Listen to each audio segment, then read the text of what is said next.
So tiny cabin,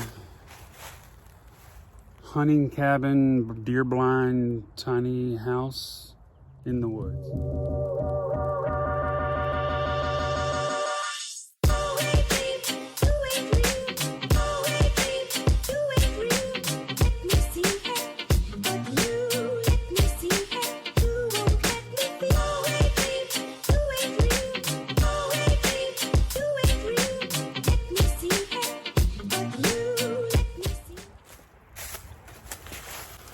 So tiny cabin,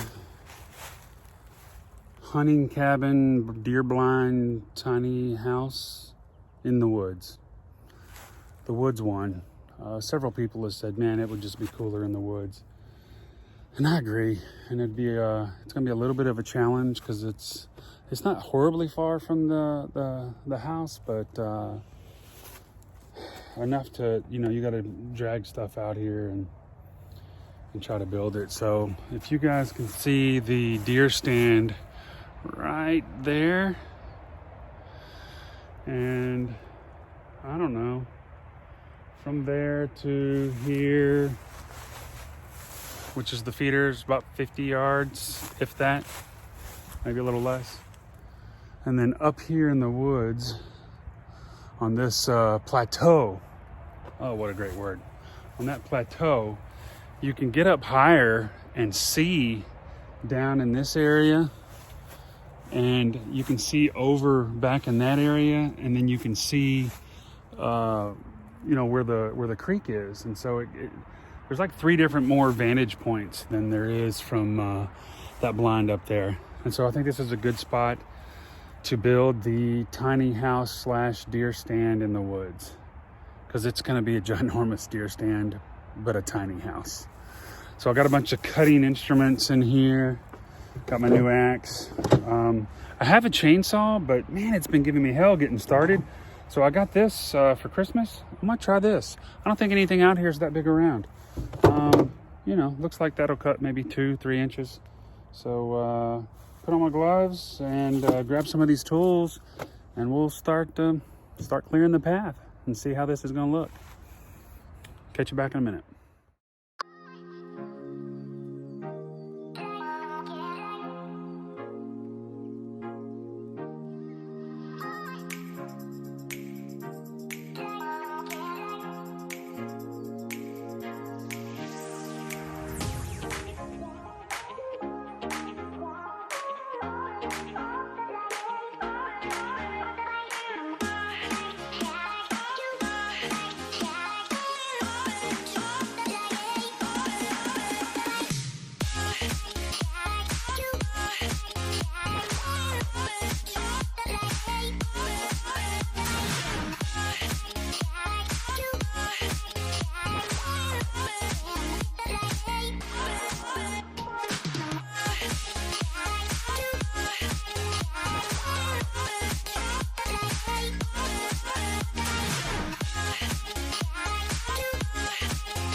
I'm huffing and puffing.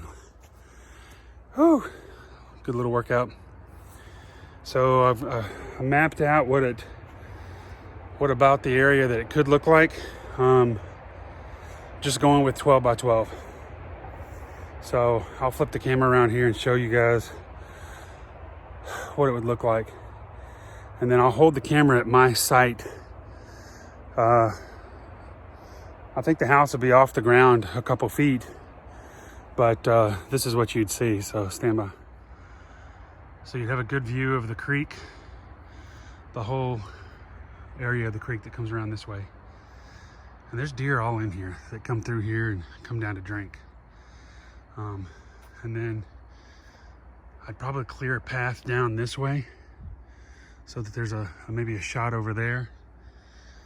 And then there's where the feeder is, so I'd probably move the feeder back, and there'd be a good shot there. And then I could thin some of this out here. So definitely have, 1, 2, 3, and then potentially a fourth. It may not be that way, this way. It may just do these 3. Because I'll have windows, if you can see, I'll have windows on this side, and then this side right here. And maybe I won't do windows on the other side. So let me pan back here, see if you can see this. Yeah, you can kind of get an idea. That's where the corner post would be. And so that's a 12 by 12. Man, it's good sized.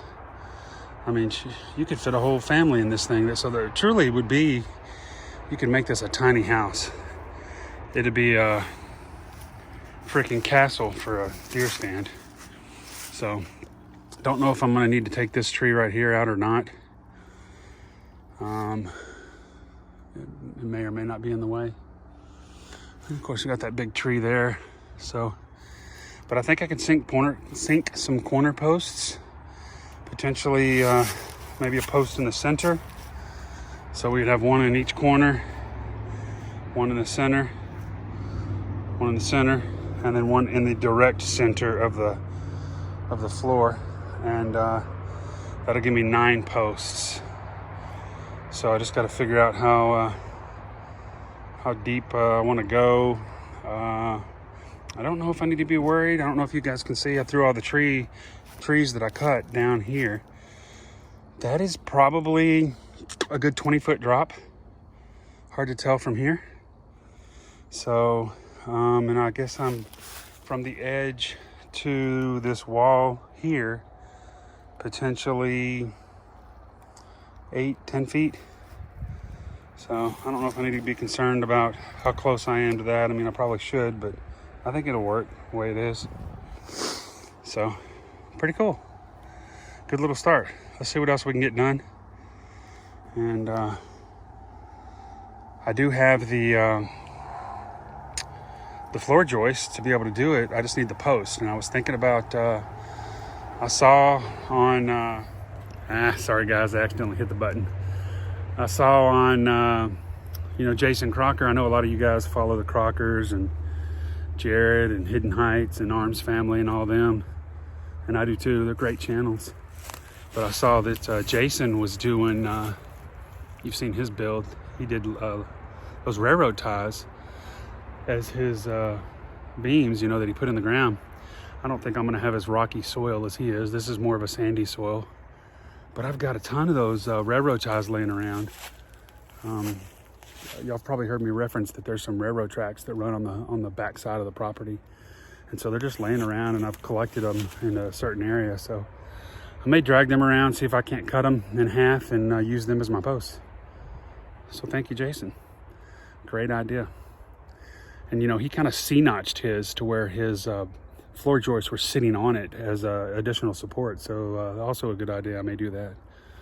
All right, guys. Not sure if I'm signing off yet, but don't forget to like and subscribe.